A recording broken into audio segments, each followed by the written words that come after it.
Hello friends, welcome to lecture number 25. In this lecture, we will discuss positioning, then choosing and implementing a positioning strategy, niche marketing, product differentiation, and then common mistakes while positioning.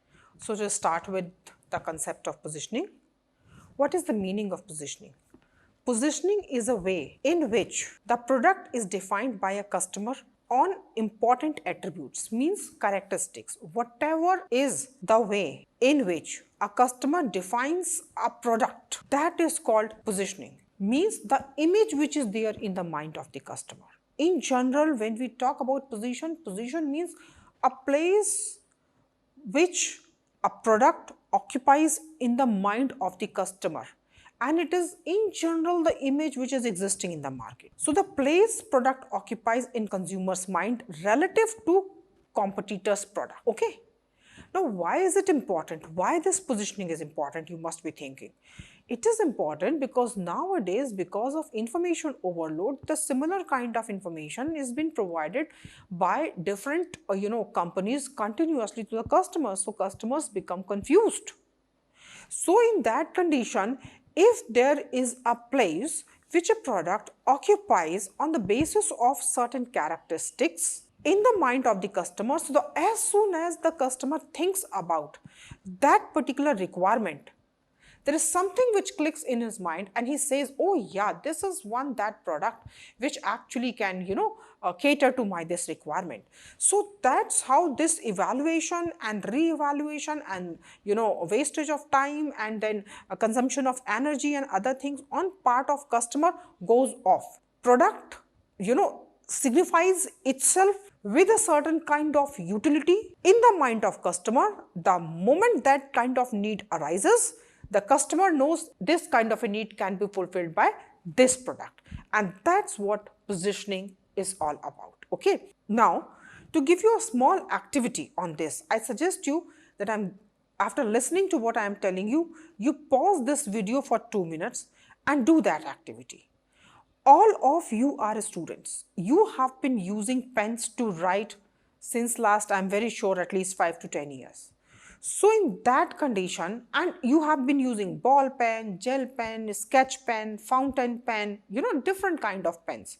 So there are certain pens which must be there in your mind related to certain kind of utility or use or benefits which it provides to you.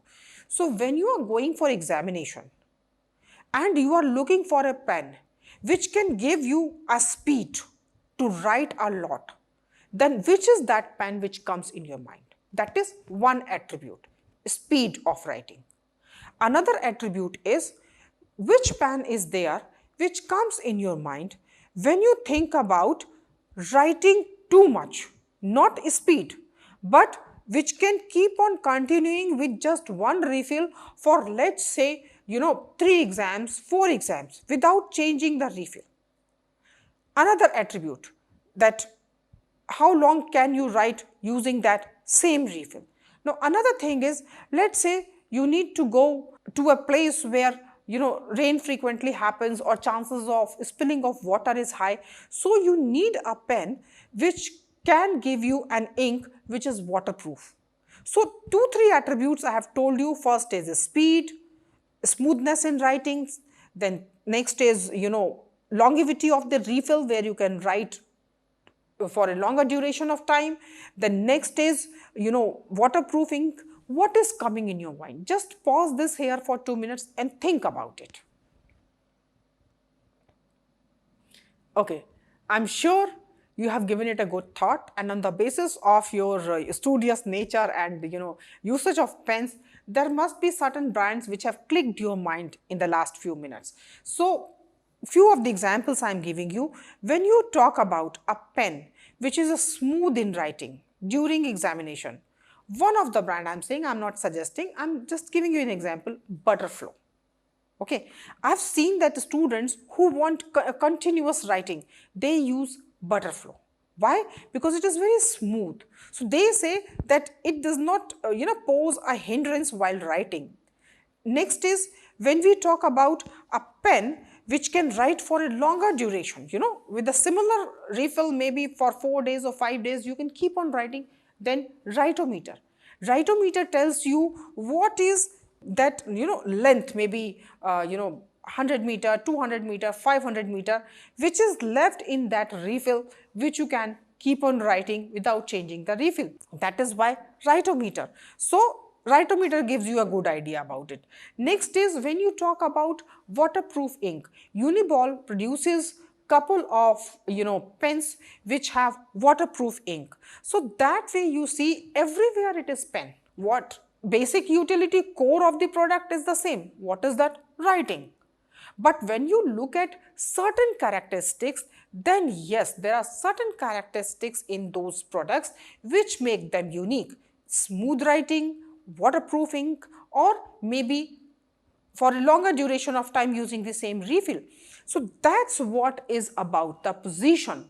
Why these brands, or maybe some similar other brands you might have used in your own area, there may be more such products existing. So what is that product which has come in your mind? And that is actually the position of that product in the mind of its consumers, and that's what positioning is all about. That's what companies want. Companies do not want their customer to think about what is their requirement, what do they need to do, now what are the products which are available, then choosing from them. No, they simply want the moment need arises in the mind of the customer must be able to think about their product, and that's what a good positioning is all about. So marketers plan position their product which will give them the greatest advantage. What is the advantage? Recollection of their product, that reminder of the name of that brand or product in the mind of the customers in selected target market, and then design marketing mix. Okay, so let me give you now a few examples from the tourism industry itself. Qatar Airways, when you talk about the time schedules, which airline is there which follows its time schedule in a very disciplined manner, then Qatar Airways is number one nowadays in the world. Next is Singapore International Airlines. In terms of its employees, services quality, Singapore International Airlines has one of the best, among one of the best human resource available with it. Taj Hotels, a good range of products, high-end luxury products. Okay, then Oberoi Hotels and Resorts, in terms of providing services to business class hotels, fast service. STC is one such company which provides very good quality services to the products, and their backup for in case of emergency is very good. So SOTC Holidays. Now next is American Express Travel. American Express Travel also provides tours. SOTC also provides tour. American Express Travel has expensive tours. So that way they cater to only luxury market. Okay, high-end luxury market, while STC also caters to economical market also. So that way both of them are making group tours, but their products are different. So that's what positioning is all about. Positioning is about the moment a need arises in the mind of the consumer. Your consumer should be able to think about your product, that yes, this need can be fulfilled by using this particular product. So an image in the mind, a permanent image in the mind of the customers. Now to move further, positioning strategies and niche marketing. How does company position its product? It can position its product on the basis of attributes, means the characteristics of the product, the utility of the product. Like we talk about cruise lines. Cruise lines means those vessels, they have their own products which are very unique. 8 meals are included, all inclusive tours, except for some high-end restaurant which are there, or some high entertainment activities. So cruise lines actually have a very specific product attribute, and which is about sailing.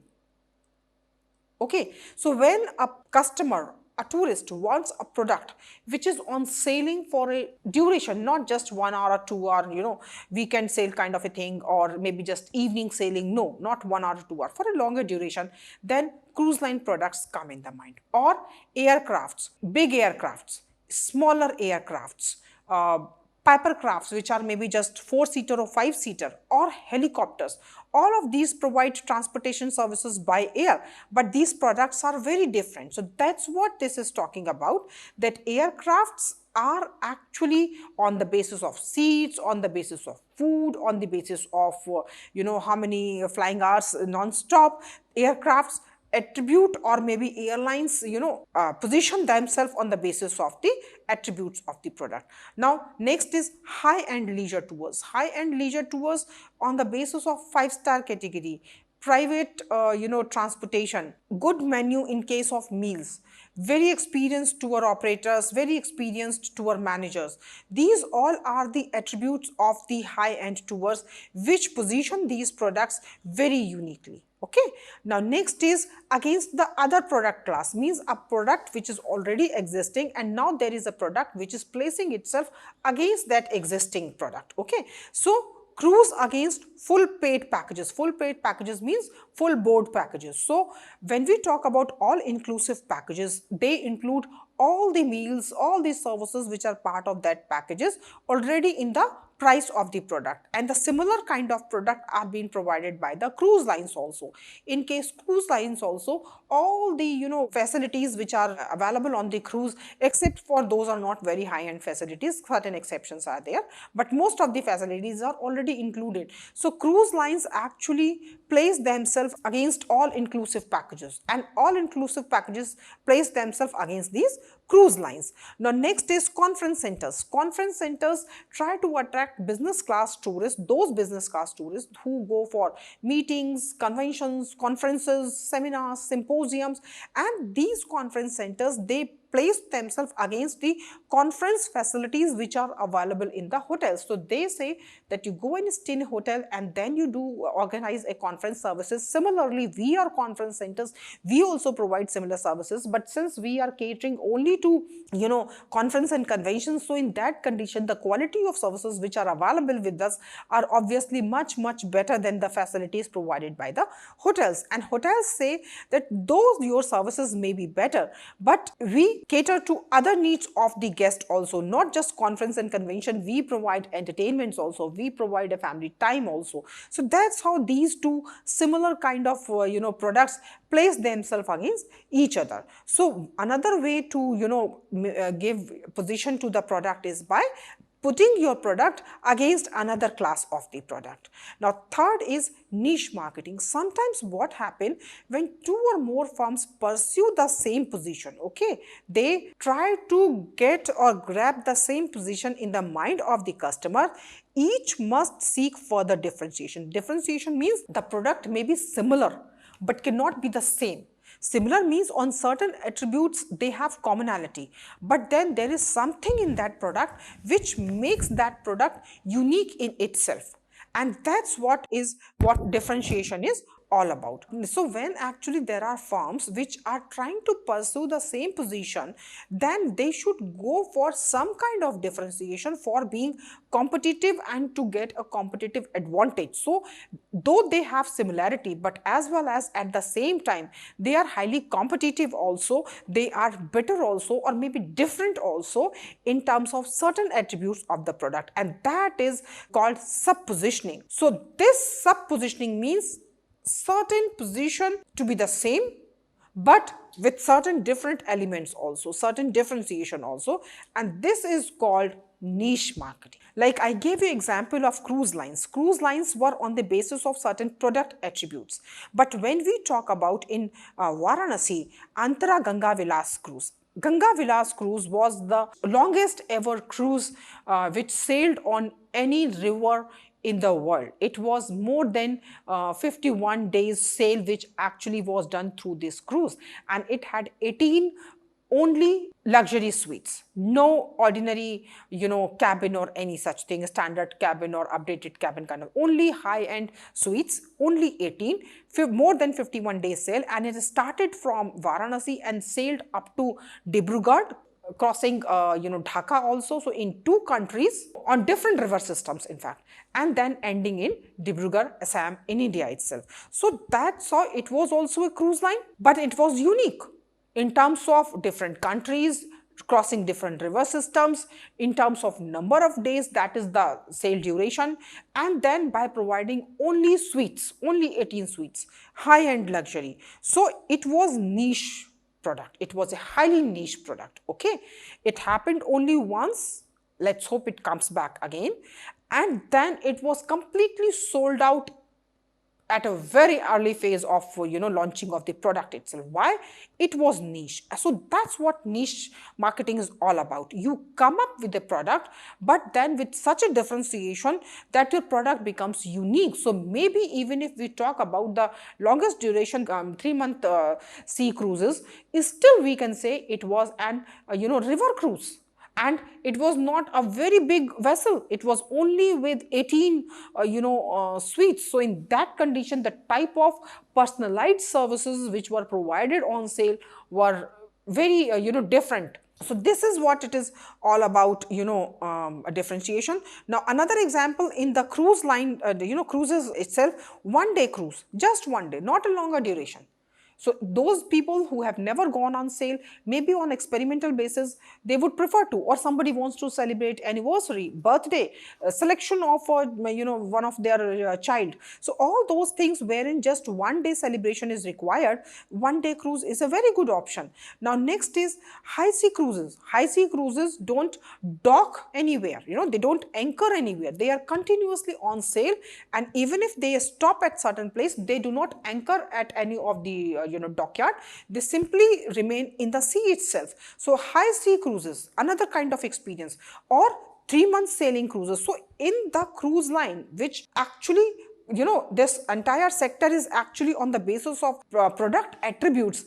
I have given you certain examples wherein the niche marketing has been done by different companies around the world by providing product differentiation. So when actually you are entering into a market which is a highly competitive, and other competition is also existing, then still company can use differentiation as a strategy to make their product unique and to attract the more customers towards itself.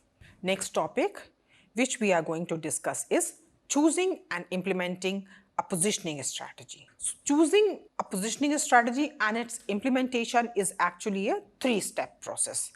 Identifying a set of possible competitive advantage on which you can build your product. So this competitive advantage can be out of any of the P's which I have explained you in my previous lecture.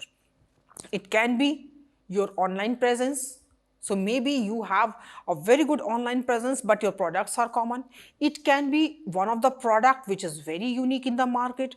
Your product can be economical also, like product is similar, but your product cost is down. Like I gave you example of Deepal's, they produce very economical product. I gave you example of Make My Trip also, their online presence is also very good. Or maybe high-end luxury tours, I gave you example of American Express. So the company needs to check its competitive advantage. What is that one thing which this company is having as its strength? And then on the basis of that strength, the company must try to, encash it. Company must try to build its, marketing strategy on the basis of that. So this position may be a lower price for similar product. Product is same. The market is already existing for that. Competition is already there. But then your prices are lower. So this is your advantage. Since you have an advantage of cost efficiency or pricing efficiency, so in that condition you will be able to attract a larger market segment. It is your competitive advantage, or more benefits at higher prices. So no problem, if you cannot go ahead with the lower prices, go ahead with the higher prices, but in that condition justify your higher price by providing more benefits. So absolutely fine. If you cannot command a lower price, you want to command a higher price, go ahead with it. But then justify your prices by giving more benefits. So company needs to identify its strength, its competitive advantage, and then it must try to cash on it by making products by including that one strength or maybe two strengths. Okay, so it can be in the product, it can be in the price, sometimes the distribution. Okay, though it is not so much connected with the our industry, but let me give you example of Maruti Suzuki. So Suzuki, that company which is existing in India, that company, we all know their services network is very good. So because of this network, their competitive advantage is so high that so many people who may be preferring to purchase the product of another brand, but since the service center is not available, which is something which regularly consumers need, so in that condition they go for Suzuki product. So that's how the company needs to identify its competitive advantage, which can be anything. Okay. Now, then selecting the right competitive advantage. Company, I told you that it's not that company might be having just one competitive advantage. Company might have more than one. So if the company has more than one, then company needs to choose the right one. Maybe for one product, it can select one advantage. For another product, it can select another advantage. So making a economical product, it can go ahead with mass marketing, giving it a lower cost as well as lower price. But when it is making same pricing, when it is making a high end, it may be selling it through a few network. So same network they might be using for doing mass marketing for an economical product, but niche marketing for high end product. Competitive advantage is its sales team every time. Okay, sales team or the network of its sales agents, maybe franchise. Okay, whatever, finally, if it is about sales team, whether third party or the company owned itself, if it is competitive advantage, go ahead with a mass marketing of an economical product or niche marketing for an expensive product. So here company has to choose the right competitive advantage. Okay. Now after that, efficiently communicating and delivering the chosen position to the carefully targeted market. Now if they have chosen, let's say, an expensive product which is a high-end luxury, then certainly this kind of a product cannot be sold by junior executive, somebody who's very new to the market. No, this is not the right choice. Then what is the right choice? Somebody who is at a senior position, somebody who has experience, somebody who is well trained, who knows about the philosophy of the company. So these all things company needs to understand that if it is going ahead with an expensive high-end luxury product, then what kind of product it should be and how they are going to communicate this to the customer. While if they at the same time, if they are going ahead with, let's say, economical tour, okay, low cost tour, then in that condition, even a junior exec is also a right choice to sell the product. It's absolutely fine. Okay, so here the company needs to understand when actually the product is being sold by somebody who's trained, experienced, well versed with how the kind of language which company wants its sales team to speak, then in that condition high-end luxury product can be sold and can be delivered to the customer in the right way because they have chosen the right kind of human resource or selling it. Or maybe they are going to sell this high-end product only to metro cities or maybe A-class cities. Okay, so that's what company needs to understand here. And when they are coming up with economical tours, most of these tours are used by those people who may be traveling to abroad for the first time. So they may be staying in, it's a new segment, so they may be staying in B class or C class city. So here in B class and C class city, selling economical tour, while in metro city, selling only expensive tours.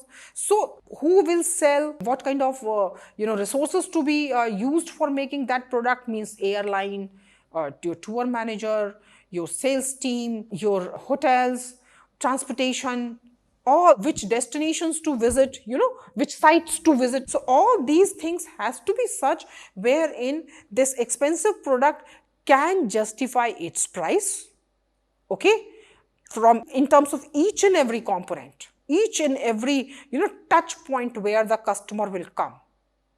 And then when there's going to be economical tour, then economical tour has to be from the expectation of that particular segment. So that's what it is talking about. That's what is all about, positioning, choosing and implementing. First is check your competitive advantage. Okay, then out of all those competitive advantage, select the right one for that particular segment. Like for economical, it's going to be new entrant who can sell the product, but for an expensive, it is to be an experienced person. Then third one, efficiently communicating and delivering. Okay, so this is all about choosing and implementing a positioning strategy.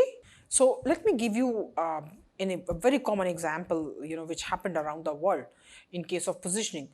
Positioning generally till now we were discussing about by adding attributes, by adding characteristics, by adding human resource or maybe distribution system or something. I mean, a number of things we spoke about, but we only spoke about adding those things to the product or maybe to the delivery of the product. It is not only about what do you add, it is also about sometimes taking out those elements, taking out those components of the product which are no more serving to that particular market. Like when we talk about till 1970s, most of the resorts were selling American plan. American plan means all meals included, 2 major meals and then at least 1 minor meal. Minor meal used to be breakfast and major meals used to be lunch and dinner. Okay, and then what happened, slowly resorts have realized and customers have also realized that if they are staying during the breakfast time, staying during the lunch time, staying during the dinner time, means every time they have to come back to that resort to have their meals or to eat, then in that condition they are only spending their time at the destination in going to one site and coming back for lunch, then going, then coming back for dinner. So a lot of their time is going wasted. So here the tourists started omitting lunch. They said we don't need lunch, just give us breakfast which is in the morning and give us dinner which is in the night. So this has become modified American plan, MAP, or maybe just European plan, give us accommodation. Okay, so that's what tourists have realized, that every time for taking breakfast and then lunch and then dinner, they need to come back to that resort.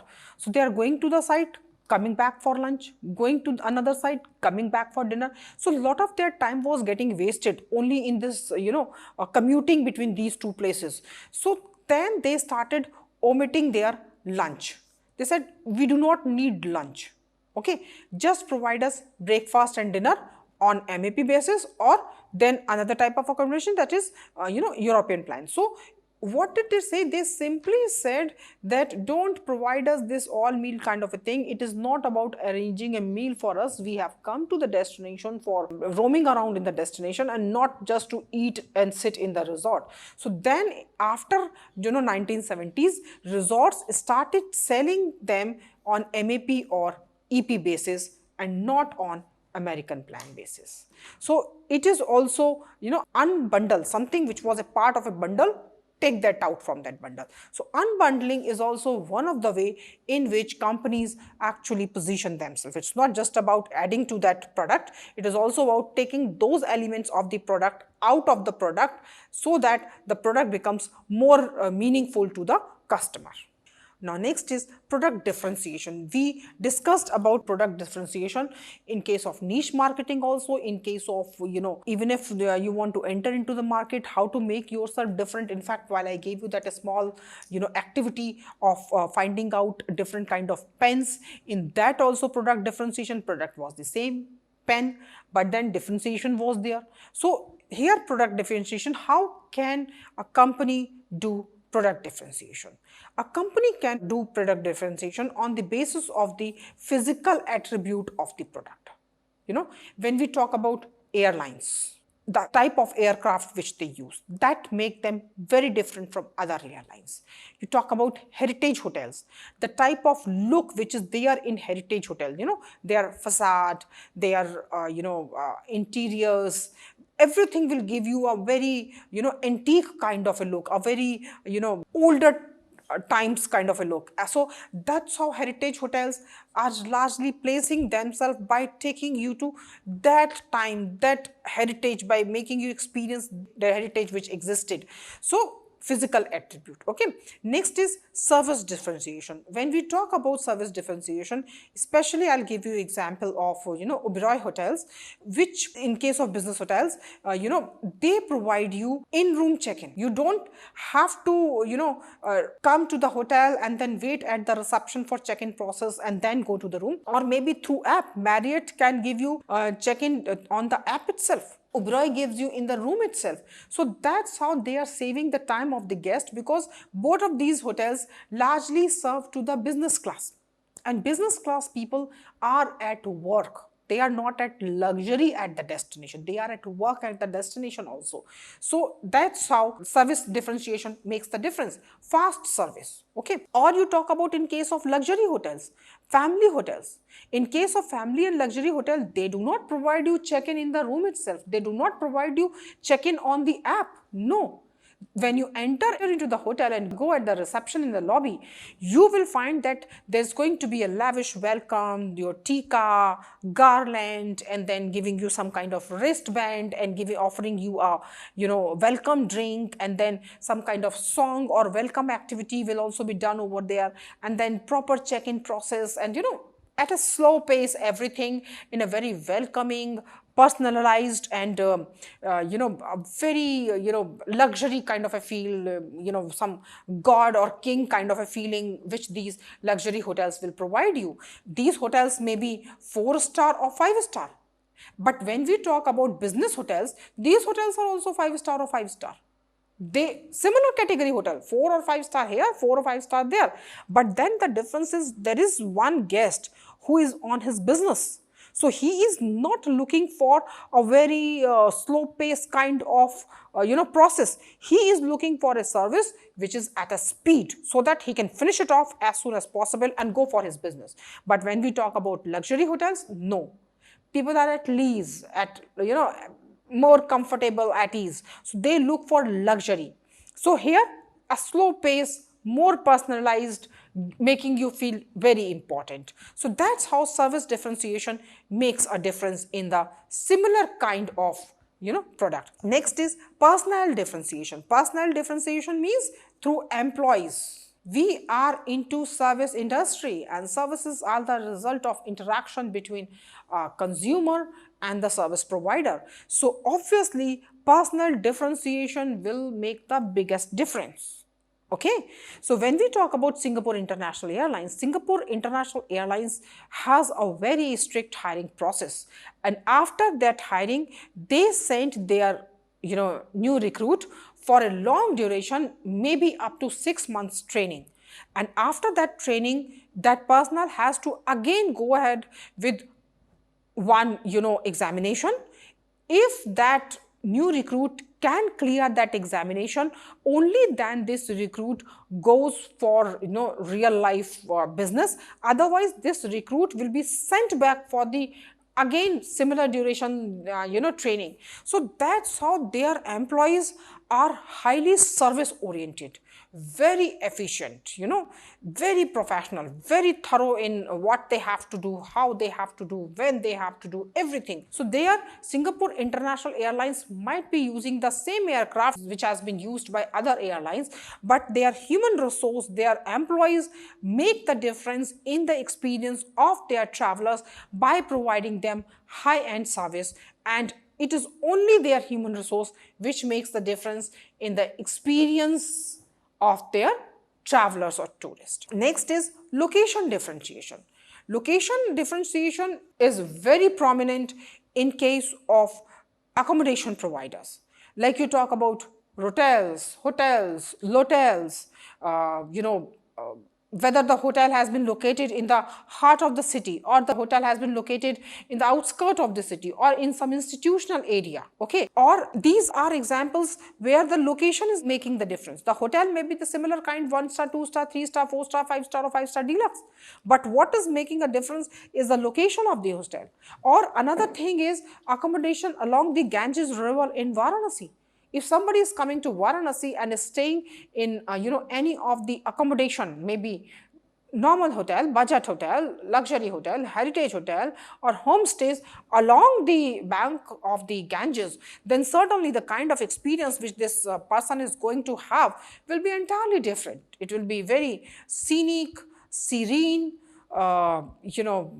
very spiritual, very religious, it will be very close to nature as well as to the local community. So that's how it is only the location which has made this difference. So location differentiation makes the difference.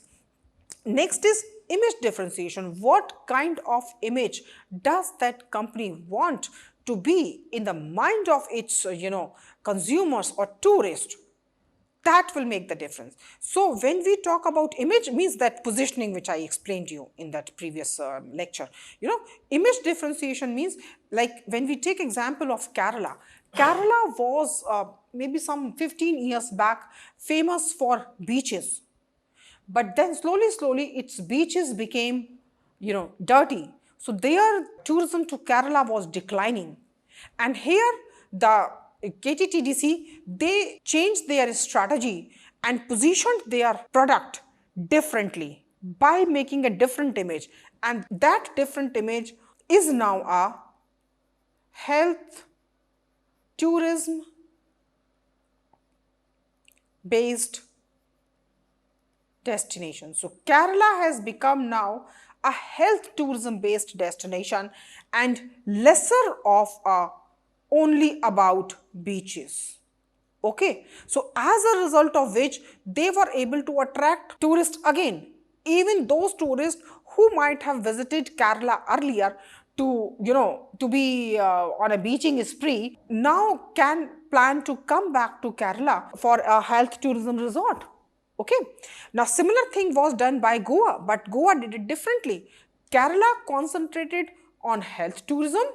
Goa concentrated on its Portuguese culture. It's very, different culture which is there. So they concentrated on the culture, Konkani culture, Portuguese culture, which is very unique about Goa, which is not so prominently present around anywhere in India. So that's how, away from beaches, but more towards the culture. Okay, cuisines, festivals, fairs, dances, churches, okay, architecture, all those elements were then inculcated into the advertisements, other promotional activities, products which were there for Goa, and the people who have already visited Goa again for beaches have started going back to Goa to taste the genuine food of Goa, cuisines of Goa, to see the architecture and churches of Goa. So that's how the Goa and Kerala were able to retain their market. And again, most important thing is to attract those tourists who have already visited. They have got repeat clientele. That makes a lot of difference in tourism. Tourism industry usually does not tourism industry, but tourism destinations. It's very difficult for them to get repeat clientele. And that's what Goa and Kerala have done by changing their image through image differentiation. Okay. So that's how product differentiation can be done, by using any of these 5 strategies, or maybe a combination of any of them. So to move further, from product differentiation, now we will study about what are the common mistakes which company do while doing positioning. First common mistake is over positioning. They keep on concentrating so much towards the requirement of a specific market that finally their market either becomes inaccessible to them, or too small in size, or they simply do not know how to make product for them. So this is called over positioning. So a hotel targeting that women business travelers in an age bracket of 35 to 50 years with their kids and without family members, means that is a lady who's on a business trip with kids but without family members. Now how, and in an age bracket of 35 to 50. Now how this tour operator or hotel can actually reach to this particular segment? This segment is going to exist in every company. Every company will have a few of its employees who will belong to, this particular segment.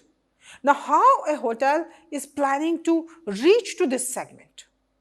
It cannot say that out of your 50, employees who are traveling, 5 are belonging to this category. So 5 will stay in this particular hotel and rest of the 45 will stay in some other hotel, and is still their, business trip will continue as it is, maybe some kind of seminar. This is simply not possible. So that's what it's over positioning is wrong. Maybe women business traveler, absolutely fine. Women business traveler 35 to 50, absolutely fine. Or just women traveling with kids, absolutely fine. Families traveling with kids, absolutely fine. Families traveling without kids, absolutely fine. Why? Because you are not narrowing down your market, which you are going to target to an extent where either sizability becomes an issue, okay, or maybe approaching to them becomes an issue. So all these elements actually the company needs to keep in mind, that positioning is fine, over positioning is not advisable. Okay. Now next is confused positioning. Now in confused positioning means the company has certain philosophy, and based on that philosophy it is catering to that market. Okay. Now let's say there is a health tourism based resorts. Okay.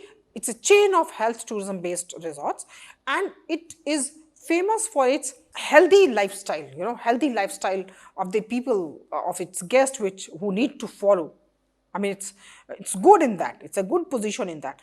And now they want to enter into another segment, maybe luxury resort, luxury not in case of health field, but general luxury resort, and want to sell liquor over there in those resorts. So now the customers, the loyal customers will be highly confused, because their clientele was such which was health conscious.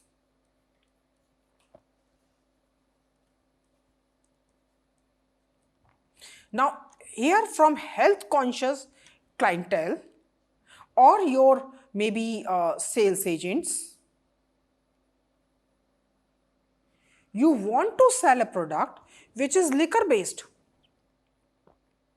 Okay. So how a sales agent who has sold a health tourism based product to a health conscious customer now can sell a high end resort selling liquor? Just think about it. And don't your customer, I mean that customer will be confused. Of course he will be confused. And this sales agent will also be confused. One of the customers is sitting right in front of him. He is selling that resort which is serving liquor, and then there is another guest who is sitting next here waiting for his chance so that he can communicate with him, and he might be health tourist. So this will be a highly confusing atmosphere. So this is how confused positioning is also something which is not advisable. whatever is the philosophy of the company. Economical product, go ahead. High-end luxury product, go ahead. Health tourism based, go ahead. But don't include then elements which are contradictory in nature. The moment the company is going to include those products which are contradictory in nature, this will be a confused positioning. Okay, and this is the reason when actually, Taj Hotels and Resorts, they IHTLs, they came up with, all those, I gave you example of all those, different kind of hotels. They actually came up with different, brand. Okay, I think I gave that example in my, previous lecture.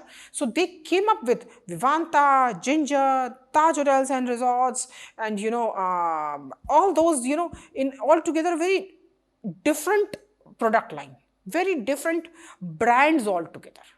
Okay, because obviously a person who has stayed in Taj, hotel, that luxury hotel, let's say costing something around 25, 30 or 40,000 per night, will not be happy if he sees that there is another group of a student who want to stay in a room of, let's say, 1200 or 1300 per night, entering through the same,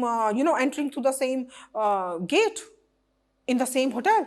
No, this high-end want a kind of, ego satisfaction and obviously very justified segregation from this economical class, very justified.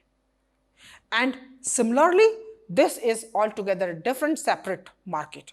So that's what this is talking about. Confused positioning, not advisable. Over positioning, not advisable. With this, we have ended this lecture. At the end of it, I have provided you with a list of 5 books. You can either refer to any of these books or any other book of your choice. Thank you.